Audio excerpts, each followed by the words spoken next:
ಡಾಕ್ಟ್ರಮ್ಮ ಹೆಣ್ಣಕ್ಲೆಲ್ಲ ಕರ್ಕೊಂಡು ಏನ್ ಮಾಡಿಯಾ ಇಲ್ಲಿ? ಏನು ಮಾಡ್ತಿಲ್ಲ, ನೋಡ್ತಾ ಇದೀವಿ. ಓ ಇದಾ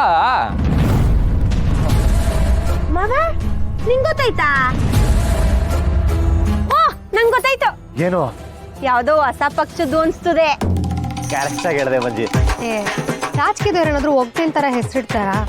ಅವ್ರು ಏನಿದ್ರು ಡೈರೆಕ್ಟ್ ಆಗಿ ಪ್ರಚಾರ, ಇಂಡೈರೆಕ್ಟ್ ಆಗಿ ಭ್ರಷ್ಟಾಚಾರ ಅಷ್ಟೇ. ಅದು ದಿಟಪಾರು. ನಂಗಿದು ಬ್ಯಾರೆ ತರ ಅನಿಸ್ತೈತಲ್ಲ. ಅಂದ್ರೆ ಬಾವ ಯಾವ ತರ? ಇದು ಯಾವ್ದೋ ಹೊಸ ಗೊಬ್ಬರದ ಹೆಸರು ಅಂತ. ಅಯ್ಯೋ ಅಣ್ಣ, ಏನಾರು ಗೊಬ್ಬರದ ಕಂಪ್ನಿ ಆಗಿದ್ರೆ ಅಕ್ಕಪಕ್ಕ ರೈತರು ಗೊಬ್ಬರ ಹಾಕೋದು, ಚೆನ್ನಾಗಿ ಬಂದಿರೋ ಇಳುವರಿ ಫೋಟೋ ಎಲ್ಲ ಹಾಕಿರ್ತಿರ್ಲಿಲ್ವಾ? ಹೇ ಕರೆಕ್ಟ್ ಆಗಿ ಹೇಳ್ದೆ ನೋಡು ಗುಂಡು. ಇನ್ನೇನಿರ್ಬೋದು?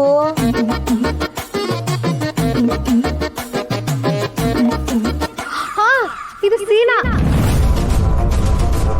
ಒಬ್ಬ ಫಸ್ಟ್ ಹಾಫ್ ಗೊತ್ತಾಗೋಯ್ತು, ಸೀನಾ ಅಂತ ಇದು. ಓ ಸೀನಾನ?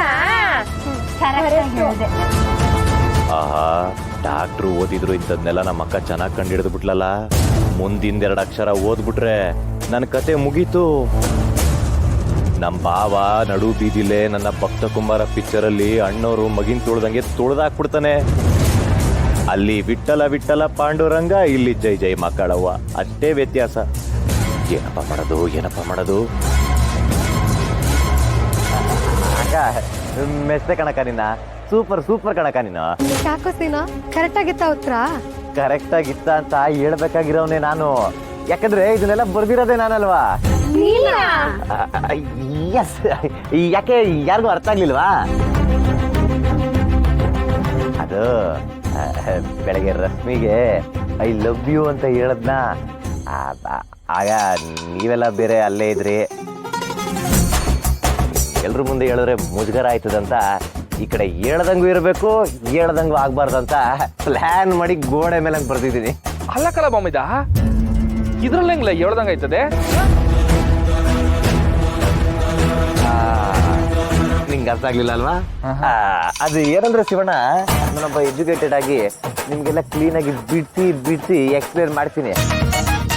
ನೋಡ್ತಾ ಇರಿ ಹೆಂಗೆ ಎಕ್ಸ್ಪ್ಲೇನ್ ಮಾಡ್ತೀನಿ ಅಂತ, ಅದನ್ನ ನೋಡ್ಕೊ. ಅದು ಇದು ಸಿ ಪಕ್ಕದ ದೀರ್ಘ ನಾ, ಅಂದ್ರೆ ನಾನು ಸೀನಾ.